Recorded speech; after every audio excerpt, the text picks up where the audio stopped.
ஓம் ஷியமலாய வித்மகே கலகஸ்தாய தீமகி தன்னோ வாராகி பிரசோதியாத். இன்றைய பதிவில் விருச்சிக ராசி கேட்டை நட்சத்திரத்தில் பிறந்த நண்பர்களே, 35 வருடங்களுக்கு பிறகு கிடைக்கப் போகும் முதல் வெற்றி 2026 வருட புத்தாண்டில் உங்களுக்கு கிடைக்கப் போகுது. ஒரே நேரத்துல கடவுளுடைய வரமும் கர்மாவுடைய சாபத்தையும் நீங்கள் அனுபவிக்கப் போகிறீர்கள். திட்டம் போட்டால் அந்த இக்கட்டான சூழ்நிலையை தாண்டலாம். இன்றைய பதிவில் இதை பத்தி விரிவ விளக்கமா நம்ம பார்த்துருவோம். பதிவை ஃபுல்லா பாருங்க. மேல நம்ம சேனல்ல ஏற்கனவே சனிபவனுடைய வக்ர நிவர்த்தி பலங்கள் மற்றும் குருவனுடைய அதிசார வக்ர பயிற்சி பலங்கள் பதிவிட்டாச்சு. பார்க்காதவங்க சேனலை போய் பாருங்க. மேலும் நான் டிஸ்கிரிப்ஷன் லிங்க் தர பிரஸ் பண்ணி பார்த்து பயனடைஞ்சுங்க. மறக்காம நம்ம சேனல் சப்ஸ்கிரைப் பண்ணி கூட தர பெல்லைக்கான பிரஸ் பண்ணிட்டு பக்கத்தில் ஒரு ஆளுன்ற தவறாமல் செலுத்தி வச்சுங்க. உடனே நான் பதிவிடக்கூடிய அடுத்தடுத்த பதிவுகள் உங்களுக்கு உடனுக்குடன் நோட்டிபிகேஷனாக வந்து சேரும். நல்லதே நடக்கும். ஓம் நம சிவாயும் எல்லாம் வல்ல ஸ்ரீ பாரகிமன் திருடி சரணம். உலகத் தமிழ் நெஞ்சங்கள் அனைவருக்கும் உங்கள் சுசரி ராஜ கணபதியின் அன்பான வணக்கங்கள். இன்றைய பதிவில் விருச்சிக ராசி கேட்டை நட்சத்திரத்தில் பிறந்த நண்பர்களே, 2026 வருட புத்தாண்டு. இந்த புத்தாண்டில் எல்லா விதமான கிரகங்களுடைய பயிற்சியும் எந்த கிரகத்தின் மூலமாக நன்மைகளும் தீமைகளும் நடக்க போகுது, இரண்டையுமே கலந்து தான் நம்ம பார்க்க போறோம். உள்ளது உள்ளபடி ஒளிவு மறைவின்றி பலன்களை பார்க்க போறோம். சரிங்களா? முதல்ல இந்த விருச்சிக ராசிக்கு ராசிநாதன் செவ்வாய் இந்த 2026 வருஷம் பிறக்கும் போது 2ஆம் இடம் தனுசு ராசியில் அமர்ந்திருக்கிறார். அதே போலதான் கேட்டை நட்சத்திரக்கு அதிபதி யாரு? புதன் பகவான். அவரும் எங்க இருக்கிறாரு? 2ஆம் இடம் தனுசு ராசியில் அமர்ந்திருக்கிறார். அவருக்கு மிதுன ராசியில் இருக்கக்கூடிய குருவனுடைய நேரடி பார்வை கிடைக்குது. குரு பகவான் மிதுனத்துல வக்ரமா இருக்கிறாரு இந்த ஜனவரி மாதத்துல. மேலும் இந்த செவ்வாய் புதன் மட்டுமல்ல, கூட சூரியனும் சுக்கிரனும் இணைந்து அமர்ந்திருக்கிறார்கள். அப்போ விருச்சிக ராசிக்கு 2ஆம் வீட்டுல 4 கிரகங்கள் சேர்க்கை, மேலும் குருவனுடைய பார்வை ஆக 5 கிரகத்தினுடைய தொடர்பு 2ஆம் வீடான குடும்பஸ்தானத்துல ஏற்படுது. அப்போ கேட்டை நட்சத்திரக்காரர்களுக்கு இந்த 2026 தொடக்கத்திலேயே குடும்ப உறவுகள் ரீதியான மாற்றங்கள் கண்டிப்பா நடைபெறும். குடும்பத்துல நடக்காத ஒரு விசேஷம் நடைபெறும். கண்டிப்பா பல வருடமா நீங்க எதிர்பார்த்திருப்பீங்க, என்னுடைய குடும்பத்துல என்னுடைய ஃபேமிலியில இந்த ஒரு ஃபங்க்ஷன் நடந்துராதா, இப்படி ஒரு வேலை வாய்ப்பு, இப்படி ஒரு தொழில் எங்க குடும்பத்துக்காரங்களுக்கு அமைஞ்சிராதா, அரசு வேலை கிடைச்சிடாதா, மிகப்பெரிய பதவி வாய்ப்பு கிடைச்சிடாதா, அல்லது நாங்க ஒரு சொத்து வாங்கிட மாட்டோமா அப்படின்னு நீங்க ரொம்ப வருஷமா காத்துக்கிட்டு இருப்பீங்க, ரொம்ப வருஷமா எதிர்பார்த்துக்கிட்டு இருப்பீங்க.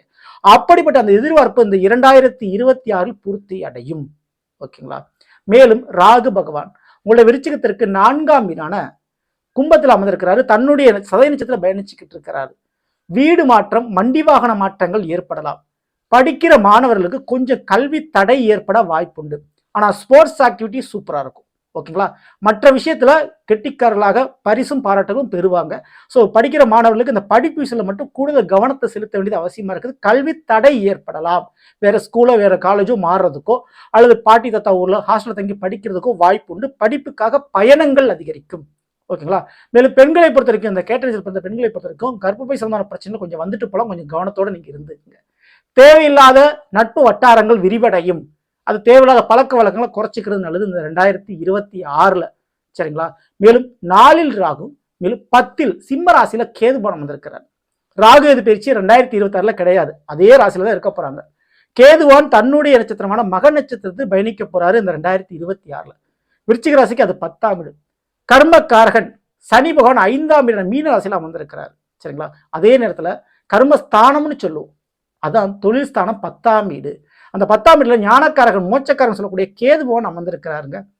ஸோ கேது அமரும் பொழுது தோஷத்தை உங்களுக்கு ஏற்படுத்தும் இந்த 2026. மேலும் தன்னுடைய மக நட்சத்திரத்தில் பயணிக்கும் போது அதோடைய பாதிப்பு அதிகமான முறையில் இருக்கும். எந்தெந்த விஷயத்துலங்க அப்படின்னா, குடும்பத்தில் இருக்கக்கூடிய நபர்களுக்கு தேவையில்லாத மருத்துவ செலவுகள் வரலாம். சில பேர் தவறான பாதைக்கு போய் சிக்கல்களை அனுபவிக்கலாம். அதனாலே குடும்பத்துல ஒரு மன வருத்தங்கள் ஏற்படும். அல்லது குடும்பத்துல நடக்க வேண்டிய ஒரு திருமண காரியங்கள் நடைபெறதுக்கு ஒரு தடை அல்லது குழப்பங்கள் நீடிக்கலாம். என்ன சார், ஆரம்பத்துல குடும்பத்தில் ஒரு நல்லது நடக்கும் சொன்னீங்க, இப்போ அப்படியே தலைகளை மாத்தி சொல்றீங்களே அப்படின்னு நீங்க கேட்கலாம். கேதுவால் குழப்பங்களும் தடையும் மட்டுமே ஏற்படுத்த முடியும். சரிங்களா? ஆனா நடக்கிறது கண்டிப்பா நடந்துரும். அதுல எந்த மாற்று கருத்தும் இல்லை. சரிங்களா?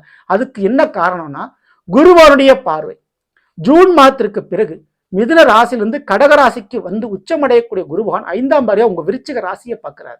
ஓகேங்களா? அப்போ ஜூன் மாதத்திற்கு பிறகு குடும்பத்தில் தெளிவும் ஒற்றுமையும் சுபகாரியங்களும் நிச்சயமா நடந்துடும். ஆனா கேதுவால தடை ஏற்படுறதுக்கும் குழப்பம் ஏற்படுறதுக்கு வாய்ப்பு உண்டு. ஸோ அவசர முடிவுகளை எடுக்காதீங்க. வீட்டில் நடக்கக்கூடிய எந்த ஒரு காரியத்தை இருக்காவும் அவசரப்பட்டு ஒரு கோபத்துல எமோஷனல் முடிவு எடுக்காதீங்க. தவறான மருத்துவ சிகிச்சையை எடுத்துக்கொள்ளாதீங்க. ஓகேங்களா? அவசரப்பட்டு. ஸோ இதுல எல்லாம் கொஞ்சம் கவனத்தோடு இருந்துக்கணும். ஏன்னா கர்ம பலன் தோஷத்தை கொடுக்குது, சாபத்தை கொடுக்குது. போன ஜென்மத்திலேயோ இந்த பிரிவிலையோ உங்க குடும்ப உறவுகளோ நீங்களும் வாங்கி சாபங்கள் இப்ப வேலை பார்க்க ஆரம்பிக்கும். அதனால புத்திர வாக்கியம் கிடைக்கிறது, திருமணம் நடக்கிற சில காரிய தடை ஏற்படும், பெயருக்கு ஒரு களங்கம் ஏற்பட வாய்ப்புகள் உண்டு. ஆனா குருவினுடைய திருவருளால் நீங்கள் காப்பாற்றப்பட போயிருக்கு. குருதான் உங்களுக்கு கடவுள் மாதிரி. குருவுடைய பார்வை உங்களுக்கு இருக்கிறதுனால ஜூன் மாசத்துக்கு பிறகு அதை தப்பிப்பீங்க.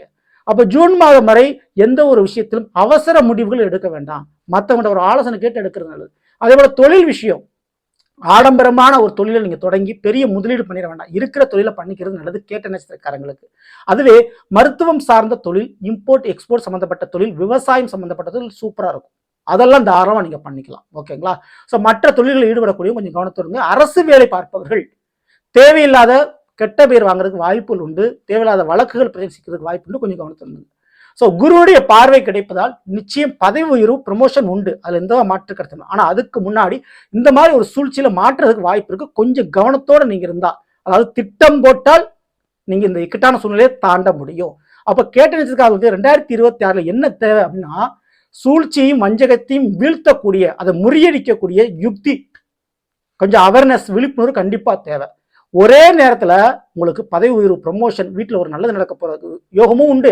அதே நேரத்துல அதே குடும்பத்துல அதே வேலை வாய்ப்புல வேலை பறிபோறதுக்கும் வாய்ப்பு இருக்கு. அப்போ கரெக்டா நீங்க ஒரு பிளான் போட்டீங்கன்னா நல்லபடியா ஜெயிக்க முடியும். ஓகேங்களா?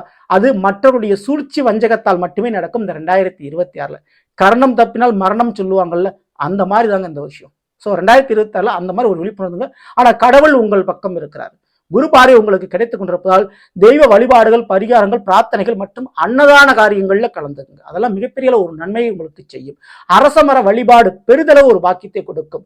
அரச மரத்தோடு இருக்கக்கூடிய விநாயகருடைய வழிபாடு தவறாம பண்ணுங்க. விநாயகர் 9 முறை சுற்றி வருவது வலம் பெற ஒரு பழக்க வழக்கத்தை ஏற்படுத்திங்க. அடுத்தபடி 5 மீனராசியில கர்மக்காரர்கள் சனி பகவான் வந்திருக்கிறாரு. ஓகேங்களா? ஸோ கண்டிப்பா அதிர்ஷ்டம் என்பது உங்கள் கையில் இருக்க போகுது. கேட்ட நட்சத்திரக்காரர்களுக்கு குழந்தை பாக்கியம், குழந்தைகளால் ஒரு வருமானம் கிடைக்கிறது, பிள்ளைகளால ஒரு சம்பாத்தியம் நீங்க பார்க்கறதுக்கு யோகம் உண்டு. உங்க பிள்ளைகளுக்கு திருமணமோ, உங்க பிள்ளைகளுக்கு ஒரு வேலை வாய்ப்பு கிடைக்கிறதுக்கு வாய்ப்பு உண்டு. புதிய ஒரு வேலை வாய்ப்போ, புதிய நண்பர்கள் பழக்க வழக்கங்கள் ஏற்படலாம். வேற மொழி பேசக்கூடிய வேறு மதத்தவர்களுடைய பழக்க வழக்கங்கள் உங்களுக்கு ஏற்படலாம். கேட்ட நட்சத்திரக்காரங்க அப்படி நட்புகளால் சில சந்தோஷமான நிகழ்வுகளை நீங்க அனுபவிப்பீங்க. உயர்கல்வி படிக்கிறதுக்கு உண்டான வாய்ப்புகள் உண்டு. டிகிரி போன்ற பட்டப்படிப்பு வாங்குறதுக்கு யோகம் உண்டு. இந்த நேரத்தில் வயதானவர்களை பொறுத்த வரைக்கும் கண்டிப்பா உடல் ரீதியான அக்கறை, கவனம் கூடுதல் தேவை. குறிப்பாக கண் சம்பந்தமான பிரச்சனை, இருதயம் சம்பந்தமான பிரச்சனைகளை கொஞ்சம் கவனத்தோட நீங்க இருந்துக்குங்க.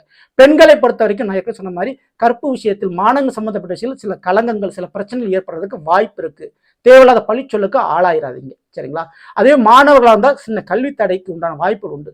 ஆனால் ஒரு விஷயம் தெளிவாக புரிஞ்சுங்க, குருனுடைய பார்வையும் 5 கூடிய சனி பகவானும் உங்களுக்கு சாதகமா இருக்கிறாரு கேட்ட நட்சத்திரக்காரங்களுக்கு. அதனால வருமானமும் அதே நேரத்துல ஆஸ்திக்கும் 2க்கும் நல்ல விதமான யோகங்கள் உங்களுக்கு இருக்கு. இந்த ஒரு 2026 காலகட்டத்துல பித்ரு தோஷம், சர்ப தோஷம், கலத்திர தோஷம் போன்ற தோஷங்கள் இருந்தால் அதுக்குண்டான பரிகாரங்களை உடனுக்குடன் பண்ணும் பொழுது உங்களுக்கு நடக்க வேண்டிய திருமணமாகட்டும், குழந்தை பாக்கியமாக இருக்கட்டும், ஒரு வீடு அமையறதா இருக்கட்டும், தன்னப்போல் அமையும். இந்த ஒரு நேரத்தில் தேவையில்லாத கோர்ட்டு கேஸ் வழக்குகளை மாட்டிக்காதீங்க. அதை மட்டும் தவிர்த்துருங்க. மற்றபடி பயப்படாம இருக்கலாம். சரிங்களா? ஸோ நல்லது. நம் இன்று விருச்சிக ராசி கேட்ட நட்சத்திரத்தில் பிறந்தவர்களுக்குரிய பலனை பற்றி பார்த்து நிச்சயமா உங்களுக்கு பயனுள்ள பதிவாக இருக்கும்னு நினைக்கிறேன். பிடிச்சிருந்த லைக் நண்பர்களுக்கும் உறவுகளுக்கும் மறக்காமல் ஷேர் செய்யுங்கள். இதுவரை நம்மளுடைய சேனல் சப்ஸ்கிரைப் பண்ணாமல் சப்ஸ்கிரைப் பண்ணுங்க. கூடவே தர பெல்லைக்கான பிரஸ் பண்ணிட்டு பக்கத்தில் ஒரு ஆல்ரவுண்டர் மாதிரி தவறாமல் செலக்ட் பண்ணிச்சுங்க. மேலும் அடுத்த சந்திப்போம். நன்றி, வணக்கம். நல்லதே நடக்கும். நம சிவாயும். எல்லாம் ஸ்ரீ பாரகியம்மன் திருவடி சரணம்.